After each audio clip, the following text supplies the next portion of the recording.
What if I told you before the season started that on the last day of September, the New Orleans Saints would be winless through 4 games, and the Arizona Cardinals would be undefeated at 4-0? Well, that's exactly where we stand, with the Arizona Cardinals beating the Miami Dolphins in overtime 24-21. This despite the best efforts of Dolphins rookie quarterback Ryan Tannehill, who threw for a career-high 431 yards. Let's go to Kevin Nogle of the Phinsider, and a man who I am sure is feeling pretty damn good thanks to his undefeated football team, Jess Root at Revenge of the Birds. It's been a rough week to be a Dolphins fan. A week ago, the Dolphins lost to the Jets in overtime, a game the Dolphins dominated and should have easily won, and a game that a Dan Carpenter missed field goal could have been the difference in the win. This week, against the Arizona Cardinals, the Dolphins lost in overtime, a game they dominated and probably should have easily won, and a game in which a Dan Carpenter missed field goal could have been the difference in the win. So after watching the same game twice in a row, the Dolphins and the Dolphins fans are reeling, trying to figure out where to go next. As we get ready for the Cincinnati Bengals next week, there are some positives that came out of this game too, though. Rookie quarterback Ryan Tannehill threw for 431 yards after being given the reins to the offense.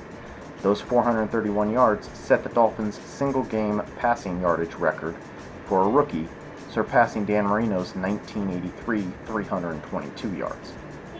Also saw wide receiver Ryan Tannehill catch 12 passes for 253 yards. The 253 again set a Dolphins franchise record for single-game receiving yardage.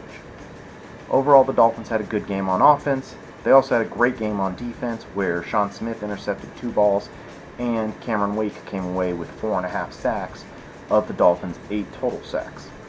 There's positives in this game, but right now it's just rough and it's going to be hard to get over. Comeback trail for Kevin Kolb continues as the Cardinals rallied from 13 points down at halftime and then again 7 points down in the final 2 minutes of regulation to send the game into overtime and eventually win on a Jay Feely 46-yard field goal, 24-21. It was the Cardinals' 5th overtime win in the past 2 seasons and the 5th time in their last 7 games that the game was decided on its final play. It was Kolb who made the recovery to make big plays. He made huge throws in that final drive. There was a 3rd and 18 throw that he made that got them close to the first down, and then at the very next play on 4th down, he hits a receiver for the first down, and then again on 4th down was the huge play, a 4th down throw from the 15 that found Andre Robertson in the end zone to send the game into overtime with the tying score.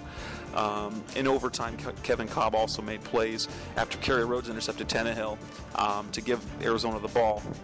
There was another 3rd down play that Kolb found early Doucette to pick up the first down, and essentially that's what put Arizona into field goal range. He ended up throwing for over 300 yards in the game and 3 touchdowns, yet it was the blunder that almost cost them the game. He bounced back, makes 2 huge throws down the stretch, and Arizona is 4-0, something no one could have predicted for the team that these fans now like to call the Cardiac Cards. Thank you, gentlemen. The Cardinals, Falcons, and Texans are the only undefeated teams in the NFL. Week 5 will see Arizona head to St. Louis for Thursday Night Football. Meanwhile, the Dolphins head to Cincinnati and will try to pull themselves out of the AFC East basement. For more on these teams, subscribe to the Phinsider and Revenge of the Birds YouTube channels and keep coming back to SB Nation for more.